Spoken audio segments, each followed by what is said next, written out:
Hi, friends, and welcome back to Wisdom Wednesday on Reading is a Human Right podcast. I'm your host, Leta Palmiter, and I'm so glad you're here today. This week's episode is sponsored by Illumination Center for Dyslexia, where we're now enrolling for our summer semester. Whether your child needs dyslexia therapy, math intervention, will create a customized plan based on their individual needs. A $100 deposit locks in your child's spots, and all services at Illuminations are offered on a sliding scale, so families pay only what they can afford. Give us a call, 601-484-7430. Let's build a plan that works for your family. We serve students wherever they are, so we have in-person, hybrid, and all virtual services available now. Let's talk about something you may not have thought about in a while: cursive handwriting. If you're like most people, you learned in elementary school, wrote it through middle school, and eventually moved on to typing. But in today's digital world, cursive often gets tossed aside as old-fashioned or unnecessary.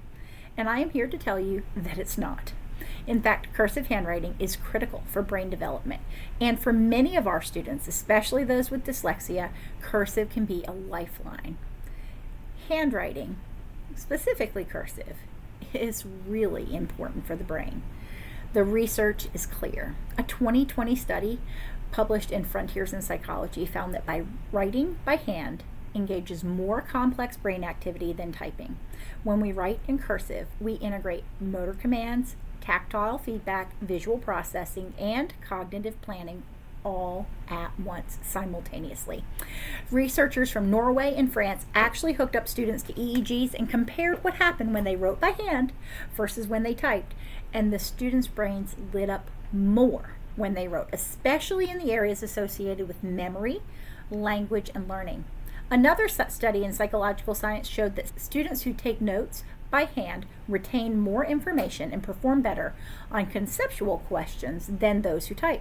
It was the very act of writing that forces the brain to process the information more deeply. And with cursive, the rhythm and fluidity of the stroke seems to enhance this connection even further.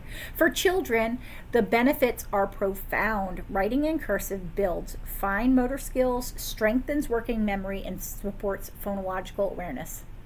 So, for students with dyslexia, this gets really interesting. It is the visual and kinesthetic anchor. In cursive, each word becomes a connected movement, a string of letters that flow together instead of isolated shapes, instead of picking up and putting down and deciding where to start each letter. It reduces letter reversals like B and D, because when the pen stays on the paper, it supports the sequencing and directionality.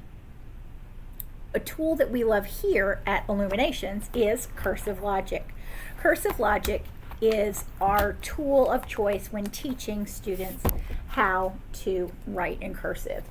It is a brilliant product developed by Linda Shrewsbury. She created it for a teenage student named Josh who just wanted to learn how to sign his name.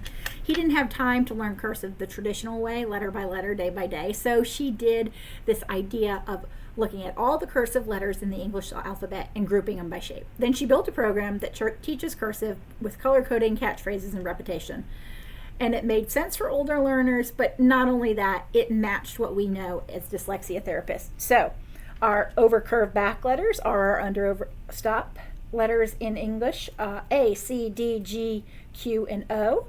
Our loop left downstroke, those are our swing curve way up loop left. Our swing right letters, this I, J, P, R, S, U, T, and W, those are our swing up stop letters in alphabetic phonics. And mound round, those purple letters, M, N, X, Y, Z, and V, those are our push up over letters that we learn in dyslexia therapy. So these are matched perfectly to what we are taught to do, and these starter strokes are taught one at a time in a logical order with immediate practice, connecting letters and building real words. It's fast, it's fun, it's satisfying, and best of all, it works. We, Illuminations, will be at the National ALTA Conference this weekend showcasing CursiveLogic along with other products that we sell here. So if you're attending, come on by and see it for yourself. If you are a parent or teacher that's supporting handwriting, we want you to consider 5 to 10 minutes of handwriting warm-ups. You don't have to overhaul your curriculum. You add it into morning work, transitions, and centers. You talk about stroke directions. You only introduce one stroke at a time and contain that practice to each one. Tracing and then dry erase and then writing out those words are really important. The goal is to build a guided program. If you're looking for one, CursiveLogic is a great place to start. So why does it matter? Reading and writing are deeply connected. Writing helps solidify letter sound associations. It helps improve spelling. It helps build motor memory. That makes the reading and the writing automatic. Cursive is not a lost art.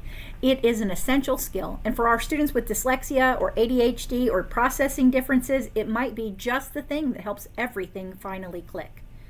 Whether it's learning how to write in cursive or learning about poems, rhymes, and songs, or even shrinking down that text with writing about our U.S. presidents and getting our cursive writing a little bit smaller.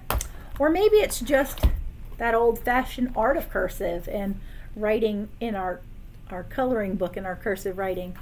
We hope you remember that the art of cursive is not lost. Thank you for joining us on this episode of Wisdom Wednesday. If you'd like more handwriting tips and tutorials, check out our YouTube channel at youtube.com/illuminationsdyslexia, where we short videos on each of these approach strokes and how we teach handwriting in therapy. And remember, reading is a human right. Until every child can read and write with confidence, we're not done. I'm Leta Palmiter, signing off.